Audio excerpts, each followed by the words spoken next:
আকাশখন গোমা হৈ পৰিল। হয়তো সেয়াই যাক বৰষুণৰ আগজাননী। তাইৰ সিক্ত চকুজুৰিৰে বাগৰি আহিল ভগ্নময় স্বপ্নৰ সমাধি। অৱশ্যে বৰষুণ ভাল পাইছিল তাই।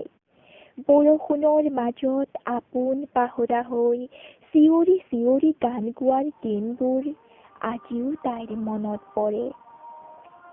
পাছে এতিয়া সেই বৰষুণ জাকি তাইৰ জীয়াৰ সংগী।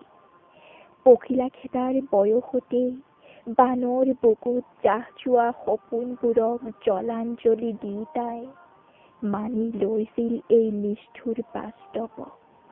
বাস্তৱ মানে হাতত এটা পাত্ৰ আৰু এখন মুকলি আকাশ, এখন উকা হৃদয় আৰু উৱলি যোৱা সপোনৰ এটি টোপোলা। কেতিয়াবা ভাবে তাই, গুচি যাব নেকি তাইও সেই তৰাৰ দেশলৈ আপোনজনক বিচাৰি?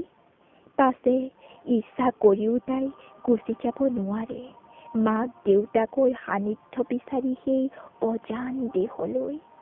তাইৰোতো আশা আছে জীয়াই থকাৰ বহু হেঁপাহ।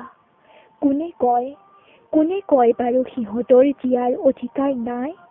তাইতো তেনেদৰে নাভাবে। তাইও জীয়াই থাকিব বিচাৰে সাহসেৰে, স্বাভিমানেৰে।